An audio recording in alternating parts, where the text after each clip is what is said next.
কাঁথিতে কবরের মধ্যে থেকে দেহ বের করে সেলফি তোলার সময় আটক এক যুবককে আটক করে বেধড়ক মারধর করে এলাকার মানুষ।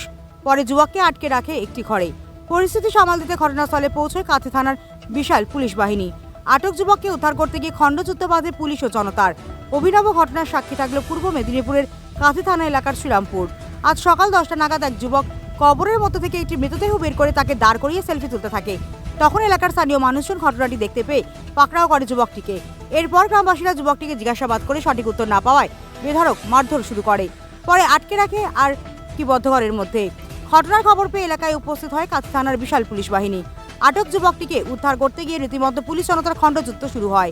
পরিস্থিতি সামাল দিতে হিমশিম খেতে হয় পুলিশকে। পরে পুলিশের কমব্যাট ফোর্সের উপস্থিতিতে আটক যুবকটিকে উদ্ধার করে প্রাথমিক চিকিৎসার জন্য দারুয়া মহকুমা হাসপাতালে পাঠায় কাঁথি থানার পুলিশ। এলাকার উত্তেজনা সামাল দিতে মোতায়েন করা হয় বিশাল পুলিশ বাহিনী। স্থানীয়দের অভিযোগ, তন্ত্র সাধনা বা পাচারের উদ্দেশ্য থাকলে রাতের বেলা এমন ঘটনা ঘটাতো। দিনে দুপুরে এলাকায় সম্প্রীতির বাতাবরণ নষ্ট করার জন্য এই ধরনের ঘটনা ঘটিয়েছে যুবক। তবে পুলিশ সূত্রে জানা গিয়েছে ওই যুবকের বাড়ি পূর্ব মেদিনীপুর জেলার এগরা থানা এলাকায়। কাঁথি মহকুমা পুলিশ সুপার দিবাকর দাস বলেন, আটক যুবকের নাম প্রভাকর শীট, বয়স 33। যুবকটি অসুস্থ থাকায় তাকে জিজ্ঞাসাবাদ করা সম্ভব হয়নি।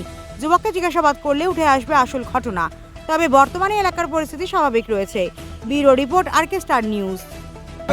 দাদা, এটা আমাদের পশ্চিম শ্রীরামপুর গ্রাম। এই গ্রামের দীর্ঘ প্রাচীনকাল থেকে আমাদের এই অবস্থানে আমরা হিন্দু মুসলমান প্রতিবেশী আমাদের পশ্চিম শ্রীরামপুরে পুরো আমরা মিলেমিশে থাকি এবং আমাদের এই কবরস্থান এবং পাশে শ্মশান, লক্ষ্মী মন্দির, ঈদগাহ সব কিছু রয়েছে। কিছুদিন আগে স্যার আমাদের একটা পাশে লক্ষ্মী মন্দির ছিল, ওই লক্ষ্মী মন্দিরের কিছু অংশ জিনিস চুরি হয়ে গেল। আমরা তত্ত্বাবধান করে খুঁজে দেখলাম, কিন্তু এর এখনও কোনো প্রশাসন থেকেও কোনো কিছু বের হয়নি, আর আমরা এর কোনো কিছু দেখতে পাইনি।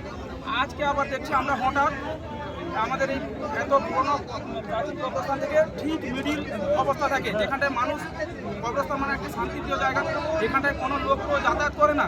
কবরস্থান কেউ মারা গেলে এরা মাটি দিতে আসে, ঠিক মিডিল পজিশন থেকে পুরো পুড়ে বডিটাকে তোলা হয়েছে।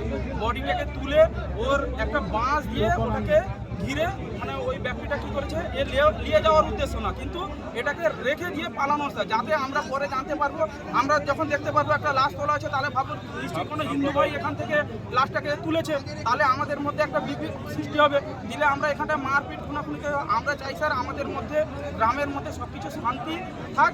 এবং আপনারা প্রশাসন দপ্তর থেকে এসেছে, এই মানুষটি কে পাঠিয়েছে, এ কেননা এর মোবাইল আমরা চেক করে দেখেছি, এই মোবাইলে আছে অ্যাক্সিস ব্যাংকের অ্যাকাউন্ট এবং যথেষ্ট ভদ্র ব্যক্তির পরিচয়। আমরা চাইছি এই মানুষটার পিছনে কে পাঠিয়েছে বা আমাদের এই শান্তিপ্রিয় গ্রামকে কে এত শান্তি লাগানোর চেষ্টা করেছে। আমরা এখানটায় আমাদের স্যাররা এসছেন, ওনাদের বক্তব্য মিডিয়াতে দিন যে আমরা এখান থেকে ওই ব্যক্তিকে নিয়ে যাব এবং শান্তি সম্পূর্ণভাবে যাতে এর আগে সঠিক তদন্ত হয়, সম্পূর্ণ এর তথ্য না যাচাই করে ওই ব্যক্তিটাকে ছাড়া যাবে না।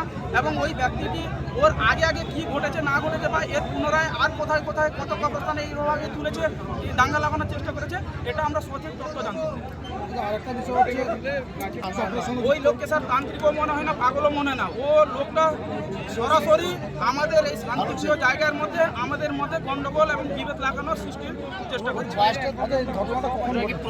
এর ঘটনাটা ঘটেছে স্যার এই 9:30 দিকে, স্যার 9:35-40 দিকে আমাকে ফোনটা গেলে যে গ্রাম থেকে যে এইরকম আমাদের কবরস্থানে একটি মৃতদেহকে তুলেছে, যার মধ্যে একটু মাংস নেই, পুরো হাড়গুলো রয়েছে। তখন আমি একটু বাইরে ছিলাম, ওখান থেকে 15 মিনিট আমার আসতে টাইম লেগে গেছে। আন্তরাজ্য কঙ্কাল পাচার চক্র, আন্তরাজ্য কঙ্কাল পাচার চক্রের সঙ্গে যুক্ত বলে কি মনে করছেন? এরা স্যার আমরা যা দেখছি এখন তো এই আমরা দেশে তো দেখছেন হিন্দু মুসলিমকে বিজেপি কীভাবে সন্ত্রাস তৈরি করার চেষ্টা করছে। এরা চাইছে আমাদের মধ্যে আবার একটা শান্তিপূর্ণ জায়গাকে সন্ত্রাস সৃষ্টি করে আমাদের মধ্যে আমাদের শান্তিটাকে নষ্ট করে সব কিছু ধ্বংস করতে চায়। আপনার নাম? আমার নাম মির্জা ইসমাইল বেগ, 4 নম্বর রায়পুর জিপি যুব সভাপতি এবং পশ্চিম শ্রীরামপুরের মেম্বার। ধন্যবাদ।